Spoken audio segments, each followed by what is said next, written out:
அண்ணாமலை வந்து செருப்பே போட முடியாத சூழ்நிலை தான் வரும். அப்படி தான் இருக்கட்டும் ஒரு காலம்.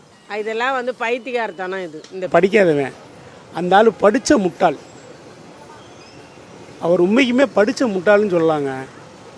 அப்புறம் பற்றி தமிழ்நாட்டை பற்றி பேருக்கு என்ன யோக்கியதை இருக்குது? உனக்கு யார் தமிழ்நாட்டை மதிப்பா? 100க்கு 100% இல்லை. அசைக்க முடியாத ஆலமரம், அசைக்க முடியாத ஆலமரம். இதெல்லாம் வந்து சாதாரணப்பட்ட மரம் இல்லைம்மா. திராவிட முன்னேற்ற கழகம் வந்து அடிப்படை. செருப்பு போடவே மாட்டார் வாழ்நாளில். ஏன்னா அவருக்கு செருப்பு போட வேண்டிய அவசியமே இல்லை. ஏதாவது ஒரு பதவி கிடைக்குமான்ட்டு, அதனால் அவருக்கு அவசியமே இல்லை. மக்களோட மக்களாக வந்து நின்றா தானே செருப்பு தேவைப்படுது. சினிமாவை இது அரசியல் பண்ண வந்திருக்காங்கனாக்க அரசியல் மாதிரி நடக்கணும். இவர் வந்து காந்தியவாதி மாதிரி பேசுகிறாரு. அதெல்லாம் வந்து இந்த தேவையில்லாத விஷயம். இல்லை செருப்பு போட மாட்டேன்னு சொல்லி செருப்பு போட இதே வராது, அவருக்கு எப்பவுமே வராது. ஏன்னா இவர் ஆட்சி வந்து திமுக போக போகிறதும் இல்லை, இவர் செருப்பு போட போகிறதும் இல்லை. அப்படியே தான் நடக்கணும்.